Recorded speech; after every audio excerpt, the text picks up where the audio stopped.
folks, I'm back again with another trick, another focus to infinity trick, which works very well on the Helios 44/2 lens like the one here. If you haven't yet bought your M42 adapter and you're not very confident in performing the following mod, the focus to infinity mod on the silver ring, then I suggest you take a look at one of my other videos with regards to the fotodiox version 2 adapter. It has to be the version 2 because there's a removable flange inside which you need to take out, which I'll explain in my other video. And because what happened was I've just had this new Helios 44/2 serviced. I've mounted it onto my M42 adapter, and I tried to take a photo of some houses in the distance, and I find that I cannot just quite get the focus to infinity.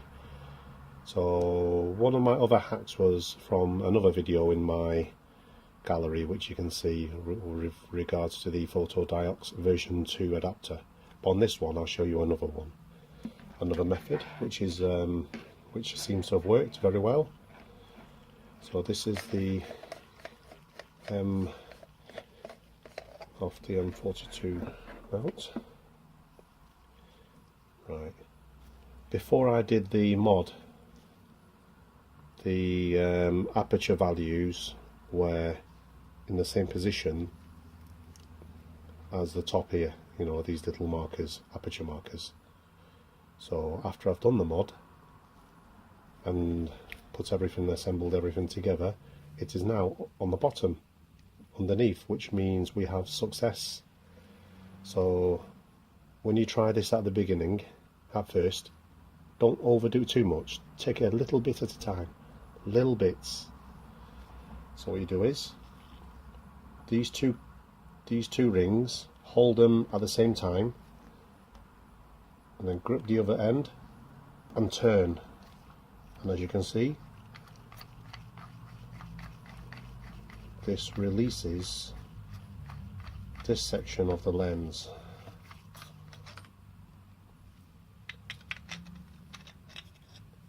Section of the lens to reveal a little metal ring, aluminium ring.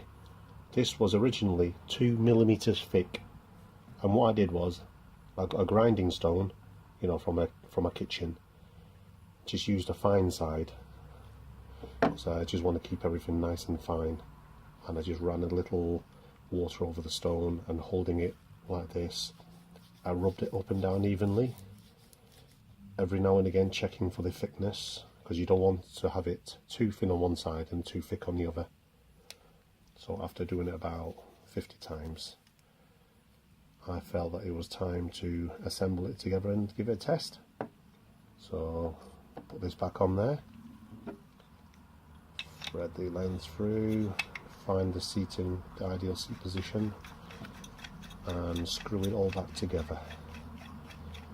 When you get it there,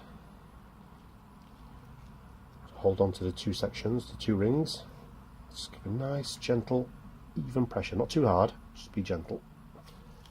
And then you'd think, right, now that the values are underneath here, how do I get them back to the top?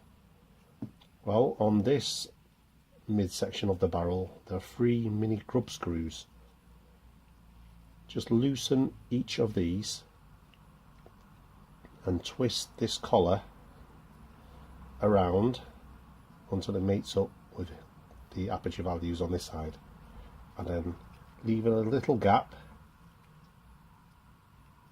Just retighten the screws, and now you'll probably find, right, now that these two match, my focusing barrel doesn't match, and you want it to have the infinity marker to match that. So what you would do is get a screwdriver, and using gentle force, gentle pressure, just loosen these little screws, grub screws. These grub screws are very soft, made of soft metal, so you don't want to use too much pressure, otherwise you'll strip them or damage them. So you just close the lens down like so,